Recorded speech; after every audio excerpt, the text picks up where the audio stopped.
Con Filippo Schiavo al termine di una partita dove il Montebello ci ha provato, diciamo così, ci ha provato, ha avuto anche delle ottime fasi difensive, ma forse là davanti è mancato qualcosina.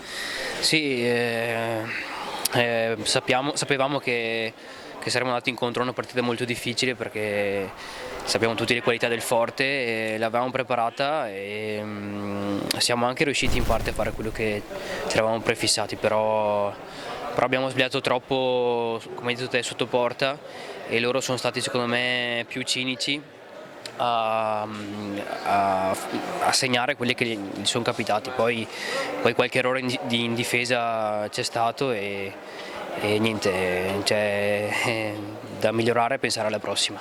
Possiamo dire che avete avuto anche un inizio di campionato un po' sciagurato, insomma, che tutti squadroni, adesso forse inizia adesso il campionato vero del Montebello, insomma, dove bisogna oggettivamente fare punti. Sì, diciamo che sì, abbiamo avuto un inizio di campionato abbastanza difficile, con tante squadre forti, però ci è servito per farci le ossa, per conoscerci e adesso forse arriva qualche partita, forse non so, nessuna partita è facile perché sono tutte da giocare, però dobbiamo, come hai detto te, tirarci fuori e fare qualche punto anche per prendere fiducia e far meglio, insomma.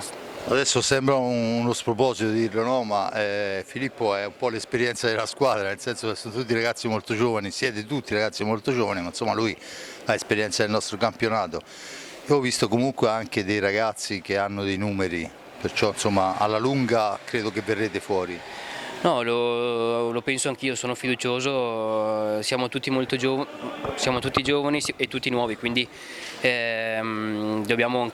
stiamo imparando a conoscerci e dobbiamo ancora conoscerci al meglio e pian piano si lavora e continueremo a lavorare per tirare fuori il meglio di noi, di ognuno e arrivare all'obiettivo, al nostro obiettivo e niente, c'è solo da lavorare e andare avanti e pensare alla prossima.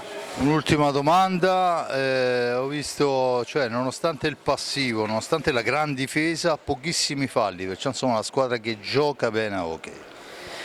Beh, sì, cerchiamo di controllarci, difendere bene, metterci grinta e non esagerare con i falli, anche perché se arriviamo a 10 dopo c'è una punizione Poi di si più. pagano.